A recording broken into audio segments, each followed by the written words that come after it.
Chapter 21, Episode 7. Stanfield immigrated from England. He had studied at Cambridge for a year, but found it all rather boring and a bit too elitist. He didn't have any problem with the smart folk. He saluted their dedication to education.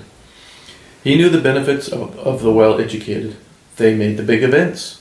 They made space travel a reality. But it wasn't Stanfield's thing.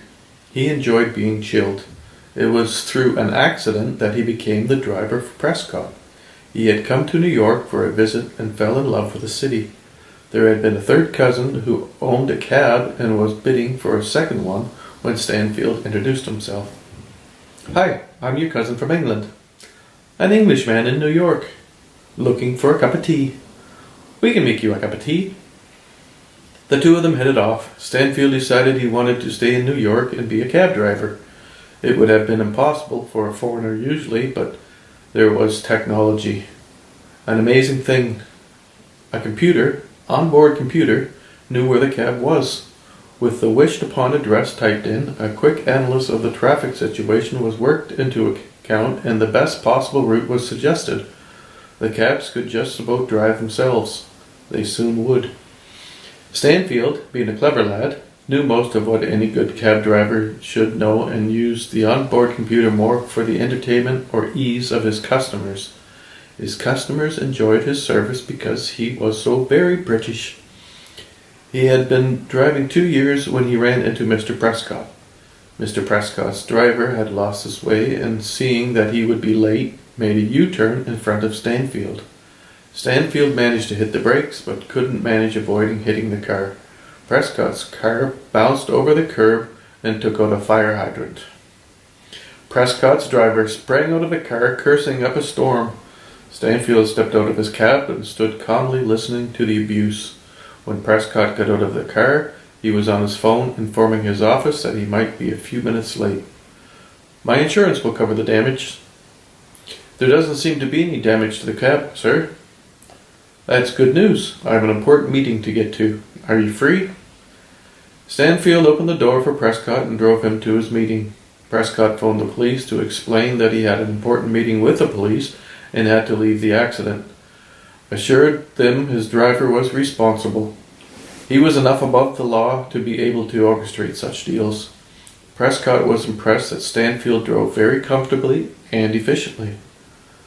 "I should only be an hour." "Do you want me to come back, sir?" "I want you to wait.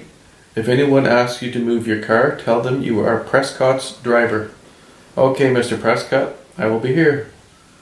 Stanfield watched the meter in his cab for the first 10 minutes and wondered if he should turn it off. But it stayed on. He got out of the car and watched the people walking by and some pigeons looking for leftovers. A street bum detoured from the sidewalk to ask for $1 and he gave him one. He watched the cars go by and played cab spotting for a while. After that got boring, he switched to bicycle courier spotting. Then he added dreadlocks to that to make it a bit more challenging. He rubbed his head and wondered about dreadlocks, but he had very short hair. When Prescott came out of the building, Stanfield opened the cab door for Mr. Prescott. "Thank you." Stanfield shut Prescott's door and jumped in to start the cab. "Where to now, Mr. Prescott?" "The office." "Which office is that, Mr. Prescott?" "I'm sorry, I should have paid attention to your accent. You don't know who I am." "If I was from here, would I know you, Mr. Prescott?" "If you read the local news." "I don't." "Wise choice. I think so. The thing is, my insurance will want me to fire my driver."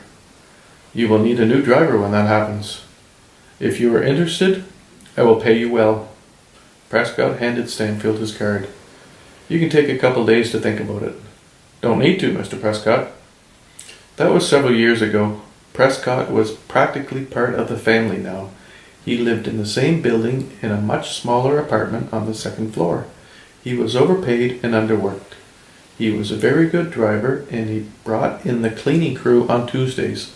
When he came up with the cleaning crew on warmer days, he went up to the garden while the little team cleaned. There wasn't anything that needed to be done on the roof. Much of it didn't require attention. There was a stunted forest. Mrs. Prescott had a small garden. She enjoyed the work. Stanfield sometimes tended to the sand traps on the mini golf course. The grass was tended to by professionals. Prescott flew clients up for a private lunch and a round of golf on warm days. Clients loved it. Mini golf on a roof in downtown Manhattan. Prescott always told his clients it was as much golf as he could handle. Stanfield was raking a few leaves out of one of the little sand traps when he heard the helicopter land. A few minutes later, Prescott appeared. "Are you up for a round, Stanfield?" "I sure am, Mr. Prescott."